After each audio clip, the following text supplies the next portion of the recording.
Assalamualaikum warahmatullahi wabarakatuh. Perkenalkan, nama saya Rizky Nur Adin,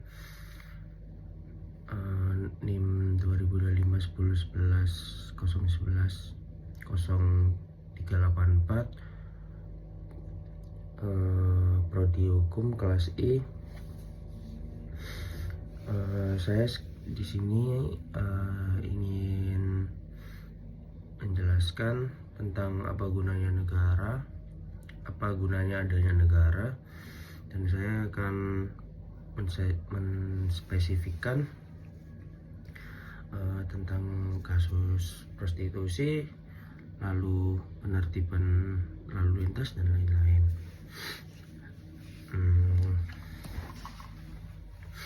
Saat kita berbicara tentang negara, seringkali yang terbayang adalah gedung pemerintahan, presiden, atau bendera. Tapi sederhananya, keberadaan negara jauh lebih fungsional. Ia hadir untuk mengatur kehidupan bersama agar tertib, adil, dan berkelanjutan. Negara bukan sekedar entitas politik, ia adalah mekanisme kolektif yang dibentuk masyarakat untuk menjawab dua pertanyaan mendasar. Contohnya, 1. Bagaimana menjaga kekacauan. 2. Bagaimana melindungi hak dan kepentingan bersama. Ada 2 contoh nyata. 1. Penertiban lalu lintas. Bayangkan, jalan raya tanpa aturan, tidak ada rambu-rambu, tidak ada polisi, tidak ada sanksi yang melanggar. Setiap pengemudi bebas melaju secepatnya, parkir sembarangan, atau melawan arus. Akibatnya kecelakaan, kemacetan parah, bahkan kematian.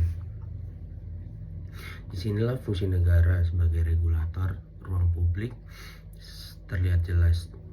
Melalui undang-undang lalu lintas, aparat penegak hukum, dan infrastruktur jalan, negara menyeimbangkan kebebasan individu dengan keselamatan kolektif.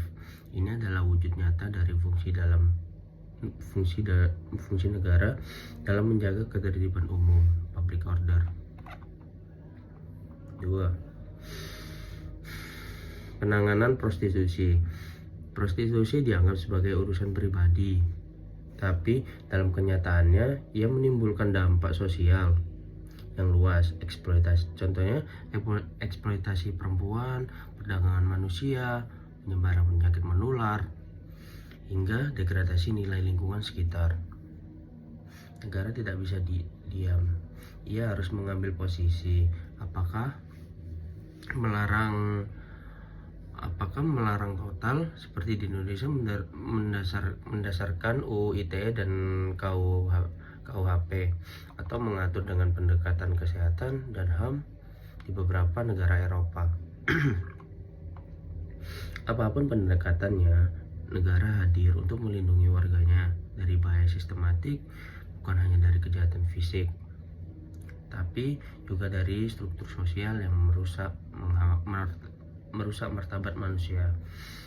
Ini mencerminkan fungsi negara dalam melindungi warga negara dan menegakkan nilai bersama.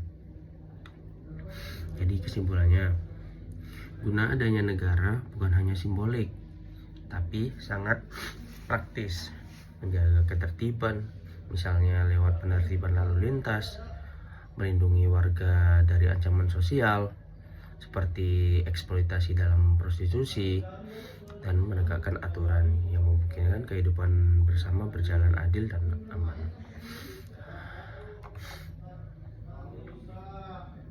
Tanpa negara, masyarakat rentan jatuh ke dalam anarki, di mana kekuatan fisik atau uang menentukan siapa yang berhak, bukan hukum atau keadilan. Sekian dari saya, mungkin penjelasan saya yang singkat ini. Terima kasih. Assalamualaikum warahmatullahi wabarakatuh.